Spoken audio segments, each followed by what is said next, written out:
I just had a really spontaneous interview at Flid yarn shop with Cecile, and it was really nice and cute, so enjoy. Hi Cecilia! Hi. Thank you very much for having me so spontaneously and agreeing to have an interview here at Flid at your yarn shop. I'm really happy to be here. Would you like to introduce yourself and tell us a little bit about the story of your shop? Mm-hmm. I've opened it 13 years ago because I'd worked in a yarn shop and I really liked it, so I wanted my own yarn shop. And so it's like a work of passion. And I'm a craft teacher. I see. Textile crafts Yeah. teacher. In school or yeah? No, I was before. I mean, it was my education, but I never used it. So now I kind of used it for this. I'm very interested in fibers, textiles, everything craft. Yeah. Yeah. Is it a subject in Danish schools, crafting? It also is, but my education was for teaching adults. Yeah, it is actually a subject, but I don't know how much there is today. Today it's just called design, and you can choose. You don't have to learn to knit or sew anymore. You can choose something else. When I was in school, you learned to knit, knitting and sewing and all this. Yeah, what does Flid mean? Is it pronounced like that? Flid? Flid. It means, I don't know what it means in English. I can't translate it. Do you know? Well, a bird told me that it kind of means when you're eager or ambitious with your hands, when you do a lot of things. When you do a lot of crafting. Okay. Yeah. Yeah, when you're kind of eager or ambitious, or is it a very Danish word? Okay, that's interesting. I'm sure there's also a German word for it. But yeah, something like that. You work a lot and enjoy it while you do it. Okay. Yeah. Maybe I'll look it up in the dictionary. Okay. Yeah, but your shop is tiny, but it's really cozy and very colorful. Mm-hmm. Is that something you would like to show us, like a particular yarn or? Yes, it's from last week, so it's my new new collection, new babies. From this beautiful indie dyer who's based in Copenhagen, called Feynman. I have also these beautiful buttons. They're glass buttons made from old vintage button, what do you call it? Molds. Okay. And then they're hand painted after. That's really pretty. Is my friend and sister-in-law, who's an artist and who made it on the day of our opening. Okay. Yeah. Nice. It was fun. Yeah. It's just many years ago now. What do you prefer to knit? Do you prefer to knit with bigger needles or thinner needles, or top down, bottom up?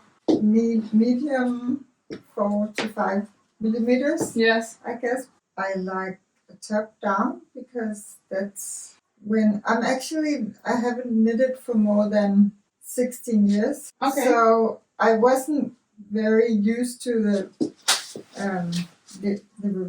from bottom to knitting from bottom up. So I never got used to that before everybody started making patterns with top down. So that's kind of how I've knitted more of that. And it's really good because my arms are a little bit long. Yes. See, I haven't adjusted this. It's kind of short. Yeah, I know that problem. Nice.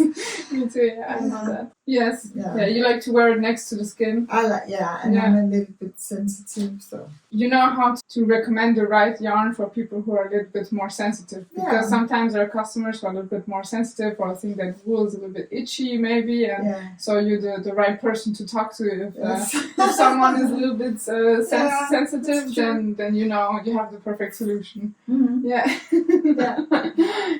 You have this shop for 13 years now, so is there something you would like to share, like a heartwarming experience, for example, or something funny that has happened here, or a special customer maybe that always comes back? I have very nice customers.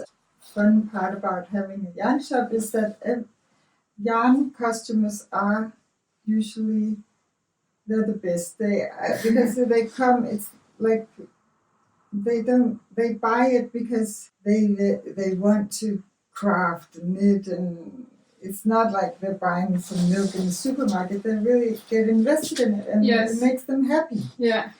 So, and I have some customers that I've had for 13 years, and also a customer who comes by with Christmas presents and that's nice. Birthday present when the shop has a birthday, which is in September.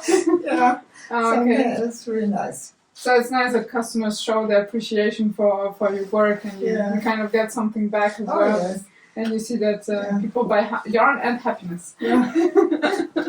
And they come by later and they show me, look what I made. And, nice. It's really nice. And sometimes I also teach the customers a special technique, or I rescue a stitch that has dropped or something like that. And they come by later and, look, I've made this with the technique that you showed me, and it's really nice. How do you think knitting culture has evolved in the past years since you have been working with knitting? Oh, that's an interesting question. Very much, it's evolved very much in the 13 years. Also with social media, of course, and the online pattern download thing. And before, when I opened the shop, people came here to get inspired. Yes. And to find something that they wanted to knit. Yes. And so I had to have a lot of paper patterns and things that I've knit that people like samples. Samples. And now, of course, they still like to be inspired, but usually they already know what they want and they show me on the phone, and so we take it from there. Okay. Yeah. So I don't really have to inspire so much anymore. But still, people, when they see something very creative pattern, I think you're tellable. Like, wow, we haven't seen something like this before, and they get all excited. And I think it's really nice that so many people knit. But I also think that they want to knit something that looks like something they could buy often. Yes. Yeah. And I both like that, and of course it's good for my business but I also think it's nice when there are new patterns that are a little bit more creative and crazy. A little bit more exciting. I love to wear it myself, but I like it. Yeah, but you have some nice samples in your shop, small ones, and I'm sure it's not the same to see it on the screen and to see it in live in the shop. No, that's true. And I also think it's really nice that so many young people have started to knit.